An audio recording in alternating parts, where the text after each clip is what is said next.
Les sacrifices, une loi perpétuelle. La prédication selon Guy-Émile Loufoy-Setikwabo.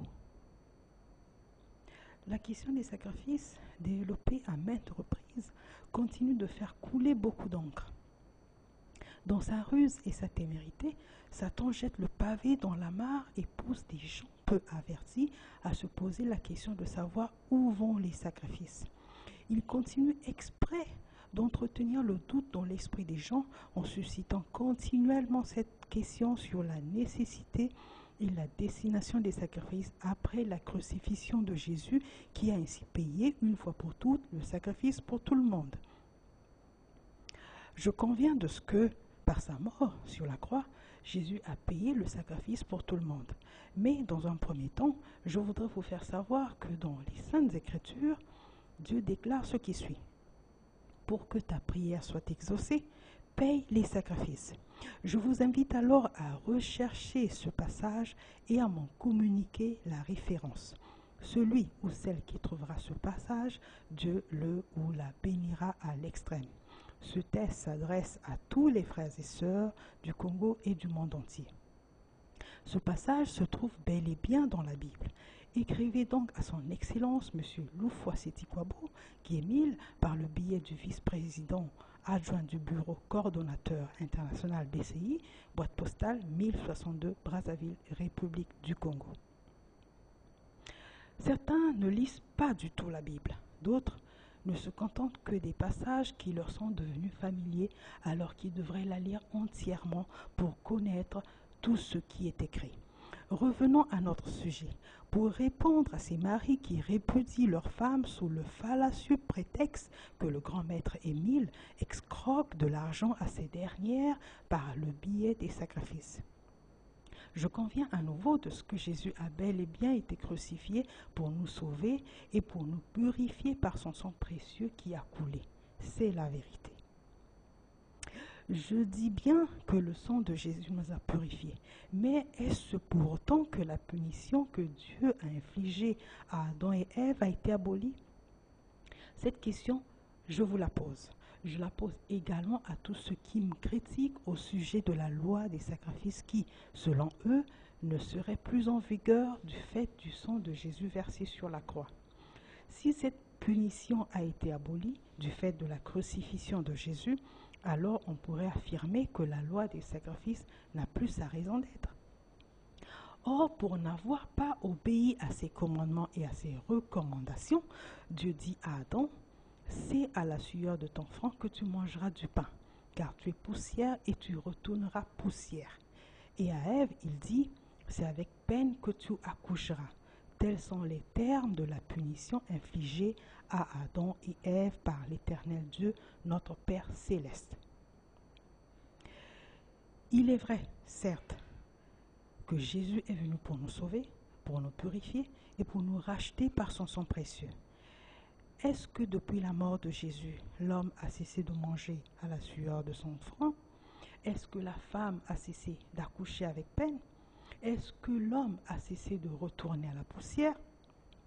Si cette punition a été levée du fait du sang de Jésus versé sur la croix, alors la loi des sacrifices n'a plus effectivement sa raison d'être.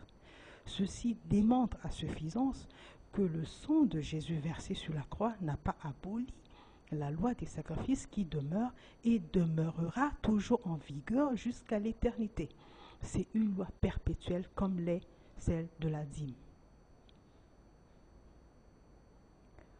Je disais tantôt qu'il faut la lire, la Bible dans son entièreté, car nombreuses sont les personnes qui, après avoir trouvé un passage biblique, le brandissent partout pour vouloir montrer qu'elles ont la connaissance de la parole.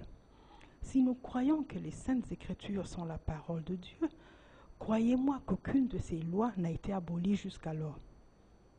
Ma deuxième question est celle-ci.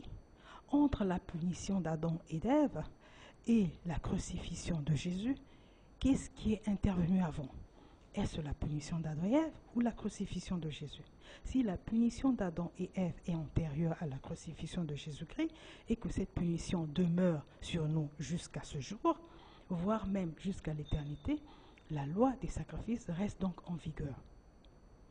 Nous savons maintenant que la punition d'Adam et Ève, bien qu'antérieure à la crucifixion de Jésus, n'a été ni abolie ni pardonnée. Pour conclure, vous conviendrez avec moi que le problème du paiement des sacrifices n'est plus à discuter. Dès lors qu'il est démontré que cette punition demeure jusqu'à ce jour, alors laissez les gens observer cette loi des sacrifices et toute personne étant libre d'adhérer ou pas à l'association Luzolo Amor OPH.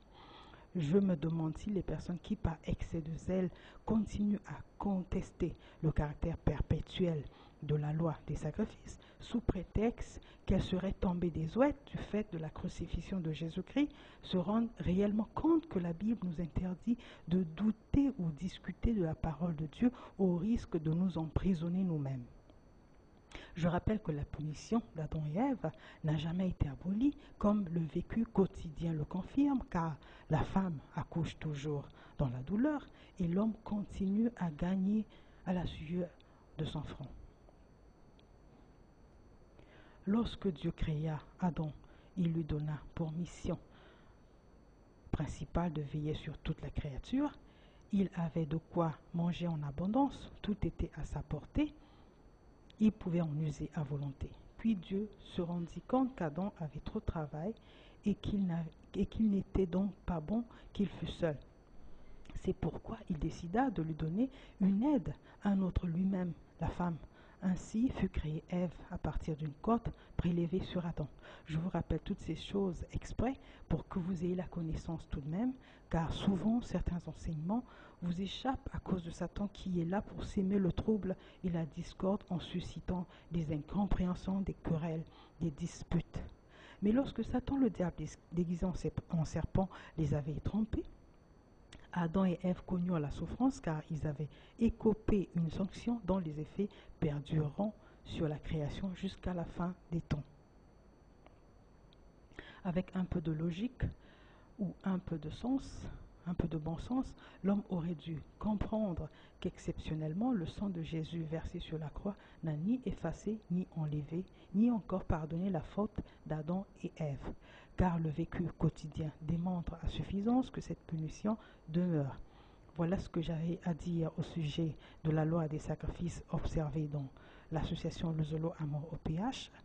Je vous laisse le passage, le psaume 50, du verset 5 au 7, qui dit « Rassemblez mes fidèles qui ont fait alliance avec moi par le sacrifice ». Ce verset explique combien la loi de sacrifice est importante à ceux qui veulent être les enfants choisis de l'OPH Sébaoth, l'Éternel Yahvé, notre Dieu. Voilà, cette prédication d'aujourd'hui est terminée. Elle a été extraite de la brochure à l'orée du 3e millénaire et c'était la prédication selon Guy-Émile Ofasiti-Kwabo, tome 2. Je vous remercie. Que le bon Dieu, le Créateur, le Dieu Tout-Puissant, Guy-Émile Ofasiti-Kwabo, le Dieu Créateur de l'humanité, vous bénisse, vous garde et vous inspire. Que cela soit ainsi en son saint nom. Amen, amen, amen, amen, amen. Que Papa Émile soit avec vous.